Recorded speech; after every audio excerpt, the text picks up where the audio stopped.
di LPK gue itu memang diharuskan botak. Jadi waktu itu gue botak, ini nggak ada rambut waktu itu.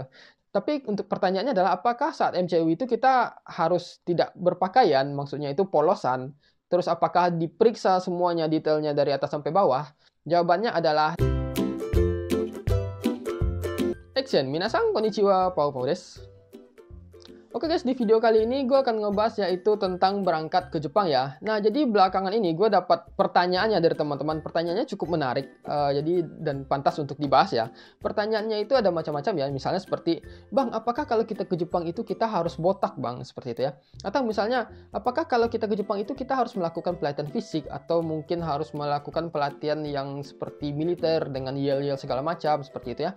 Atau misalnya pertanyaan seperti, apakah kalau kita MCU itu kita harus periksa semuanya luar dalam sampai diteliti ke dalam, apakah seperti itu?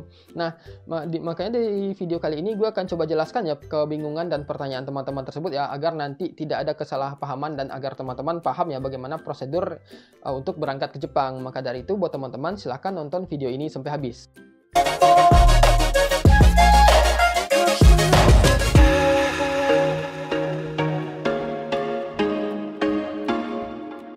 Nah, sebenarnya untuk berangkat ke Jepang itu memang ada dua hal yang harus teman-teman perhatikan, yaitu adalah jenis visa yang teman-teman gunakan. Yang kedua adalah bagaimana cara teman-teman berangkat ke Jepang. Nah, di sini ya kalau untuk jenis visa kita batasi aja, yaitu visa Gino Jisusei atau visa magang, dan yang kedua adalah visa Tokute Gino. Nah, kalau magang ini kan ada dua prosedur yang bisa teman-teman ikuti ya. Yang pertama adalah melalui LPK swasta, yang kedua melalui jalur pemerintah atau IM Japan ya. Nah, kedua prosedur ini menurut gue hampir-hampir sama ya, mungkin untuk proses masuknya aja yang beda. Nah, balik lagi ke aturan masalah perbotakan tadi ya, atau rambut yang harus dibotakin gitu. Nah, jawabannya itu adalah tergantung LPK teman-teman ya, kalau kita ngomong masalah LPK swasta. Karena gini, waktu di gue sendiri, gue juga dulu waktu berangkat ke Jepang itu menggunakan visa magang ya, lewat LPK swasta. Dan memang waktu di LPK gue itu memang diharuskan botak. Jadi waktu itu gue botak, ini nggak ada rambut waktu itu. Jadi mungkin kalau teman-teman nggak tahu ya, karena gue waktu awal-awal bikin video di Jepang itu udah ada rambutnya. Jadi mungkin yang tahu itu teman-teman LPK seangkatan aja. Nah, jadi LPK gue itu mengharuskan untuk pakai baju hitam putih, terus botak seperti itu ya, semuanya cowok-cowok gitu. Dan yang cewek itu waktu itu di sistem yang dulu itu nggak boleh pakai jilbab ya, itu sistem LPK gue. Nah, tetapi di LPK tetangga yang waktu gue lihat ya, mereka bebas aja rambutnya itu nggak botak gitu, panjang tetapi rapi seperti itu. Nah, jadi bisa disimpulkan ya, apakah untuk berangkat ke Jepang itu harus botak atau tidak, itu balik lagi ke aturan LPK-nya masing-masing ya, baik itu LPK swasta maupun melalui jalur pemerintah. Nah, bagaimana untuk pelatihan fisiknya sendiri? Nah, kalau untuk magang ya, memang pelatihan fisik ini diwajibkan ya. Tujuannya memang baik sekali, itu balik lagi ke untuk diri teman-teman. Misalnya, ketika kita masuk LPK, memang pelatihan fisik itu diharuskan supaya mungkin teman-teman agar nanti terbiasa saat nyampe Jepang. Karena kan saat kita magang itu kebanyakan kan pekerjaannya itu adalah pekerjaan kasar, pekerjaan berat. Jadi kalau sekiranya fisik teman-teman nggak terlatih, nanti badan teman-teman kaget, pegal-pegal, atau misalnya sakit-sakit seperti itu kan, nanti nggak bisa kerja, akhirnya nyusahin pihak kaisa atau orang-orang di sekitar teman-teman. Atau misalnya karena teman-teman nggak sanggup, karena fisik teman-teman nggak terlatih, akhirnya teman-teman minta pulang, seperti itu ya.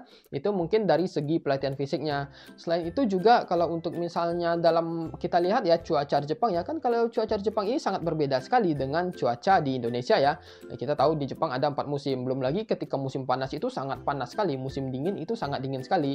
Kalau seandainya fisik kita nggak terlatih ya, mungkin itu akan membuat badan teman-teman awalnya drop, apalagi ketika teman-teman itu masuk di musim dingin seperti itu ya. Mungkin di Jepang ini yang enak itu cuma musim semi sama musim gugur aja, yang agak mirip-mirip di Indonesia lah, seperti itu, nggak terlalu panas dan nggak terlalu dingin seperti itu ya. Nah, terus kalau untuk pelatihan fisik sendiri itu seperti yang gue bilang ya, itu beda-beda untuk setiap LPK. Ada mungkin LPK yang melakukan pelatihan fisik itu yang sangat keras sekali seperti itu. Kalau di LPK gue dulu memang setiap hari itu kita harus ngangkat beban, push up segala macam. Terus kalau setiap minggu kita harus lari ya. Kalau di LPK gue itu lari sekitar 4,5 meter ya, dan waktunya itu sudah ditentukan. Kalau seandainya melewati batas waktu yang sudah ditentukan, nanti ditambah lagi seperti itu. Apakah harus mengangkat beban lagi atau apa seperti itu ya. Dan kalau untuk IM Japan sendiri, kalau dari cerita apa ya, teman gue ya, sekitar 2 atau 3 tahun yang lalu ya, pelatihan di IM Japan itu juga cukup berat ya, karena harus bangun pagi, nanti pelatihan dari jam segini sudah terjadwal ya, seperti itu. Nah, tapi kalau sekarang gue nggak tahu bagaimana sistem setiap LPK dan setiap LPK swasta dan IM Japan ya, karena udah lama juga, gue juga nggak ada ngebahas atau nanya-nanya soal seperti itu. Nah, tetapi bisa disimpulkan kalau magang itu teman-teman harus melakukan pelatihan fisik.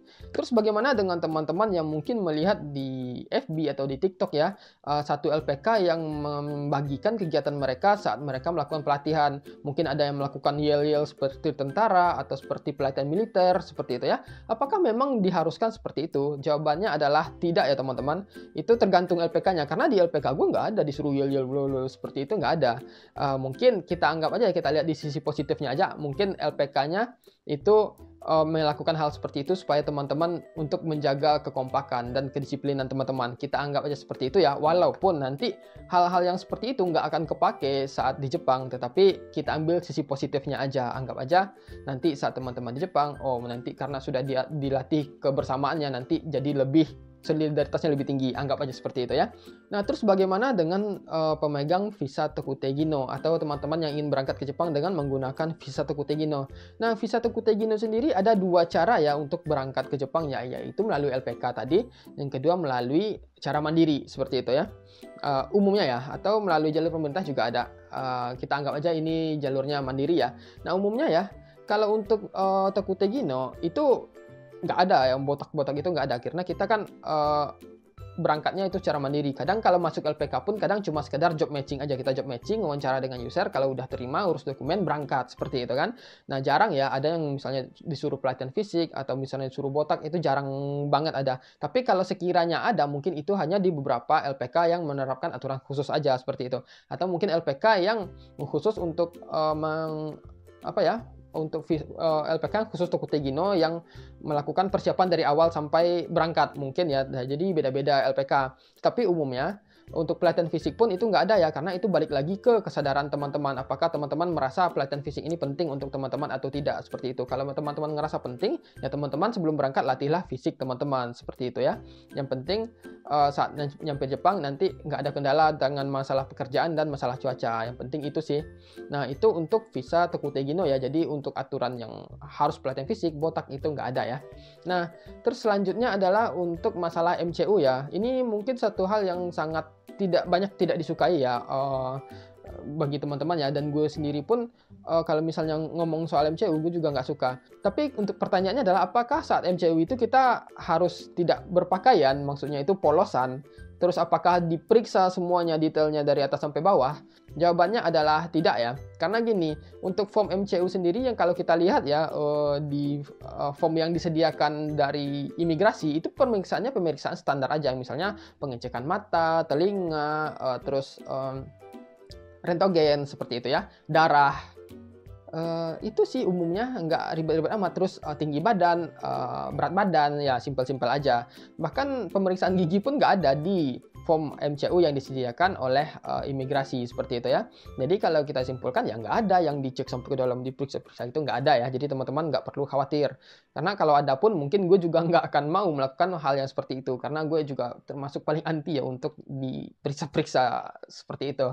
Nah, jadi lebih kurang seperti itu ya penjelasan gue tentang bagaimana prosedur untuk yang harus dijalani saat berangkat ke Jepang ya. Memang ada sebagian dari pertanyaan teman-teman itu yang memang sesuai dengan kenyataannya, seperti pelatihan fisik atau botak, itu memang sebagian ada ya, dan sebagian juga nggak ada, seperti misalnya gue bilang kayak pemeriksaan fisik yang harus diperiksa sampai ke dalam, seperti itu.